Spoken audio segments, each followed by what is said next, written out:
Je m'appelle Angelo, j'ai 8 ans, tout allait bien dans ma vie. Je travaillais à l'école comme les autres, j'étais plein de vie. La danse comme passion, comme Michael Jackson, je Smurfais. Je faisais bouger les gens à l'unisson. J'avais beaucoup de projets pour plus tard dans ma vie. Je m'imaginais déjà faire partie des grandes stars d'aujourd'hui. Ce 3 septembre 2012, tout a basculé. Je ne vais pas bien, mon corps, j'ai du mal à contrôler. Mon bras gauche me fait défaut, puis ma jambe du même côté ne semble plus me répondre comme par défaut. C'était un dimanche, je me souviens. Le lendemain, maman m'amène chez le docteur mais il ne comprend rien. Envoyé à l'hôpital pour des examens, un scanner, des heures d'attente, le pronostic tombe c'est certain. Une tumeur 5 cm est logée dans mon cerveau. Le ciel nous tombe dessus alors qu'il est encore trop tôt. Transfert d'urgence sur Montpellier. Arrivé là-bas on me prend en charge, un IRM d'urgence s'est passé, confirmant le pronostic déjà avéré. À Guide Chauliac, je suis directement hospitalisé. On attend je ne sais quoi, pendant quelques jours je reste enfermé. Le 7 septembre, une biopsie est pratiquée. L'annonce est faite, ce cancer s'appelle astrocytome anaplastique de grade 3. Ça y est, il est nommé. Placé sur le thalamus droit de mon cerveau, j'apprends des termes médicaux même si pour mon âge c'est bien trop tôt. Le 9 septembre, je rentre à la maison.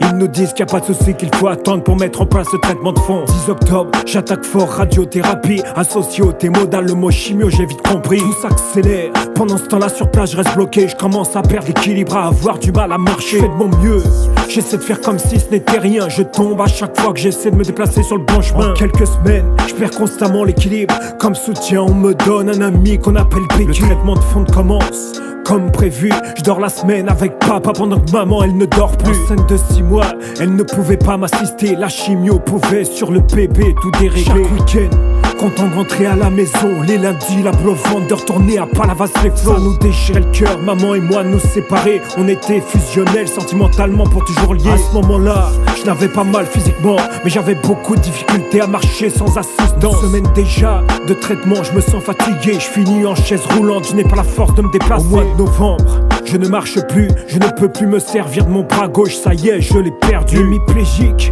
à contre-cœur je subis, ce n'est pas la suite logique, mais j'y crois, je suis encore en vie. Le 5 novembre, on fête ensemble tous mes 9 ans. J'ai le sourire malgré que je sois en fauteuil roulant. Je suis triste au fond de moi, on peut le voir dans mes yeux. Tout le monde y croit autour de moi, donc je ne lâcherai pas pour eux. 17 novembre, à l'hôpital, maman part accoucher. C'était un week-end, j'ai pu être là pour en profiter. À m'asseoir sur mon fauteuil, elle m'a aidé. Nous nous sommes pris dans les bras et mis à pleurer comme jamais. Je suis parti, maman a continué de pleurer. J'ai dû avec papa alors d'elle m'éloigner. Ce mois de novembre, je m'en souviendrai. L'IRM annonçait que la tumeur d'elle-même grossissait. Mes parents, pris de panique, décidèrent d'avoir la vie médicale d'un autre spécialiste. Le 27 décembre, nous voilà à Paris, sous la tour Eiffel, ce jour impossible d'oublier, tellement magique. La suite, direction Gustave Roussy, le docteur nous recevait, posait le même diagnostic, précisant qu'à ce stade, opérer était impossible. Je repasse un IRM au mois de janvier. Plus de prise de traitement, mais papa est chargé de me surveiller. Ça me détruit petit à petit, ça accélère les choses. Paraplégique, l'aveugle d'un œil, je ne peux plus faire grand chose. La paralysie faciale prend de l'ampleur. Je continue à faire l'effort de sourire d'un côté, mais tout ça me fait peur. Je ne me plains pas,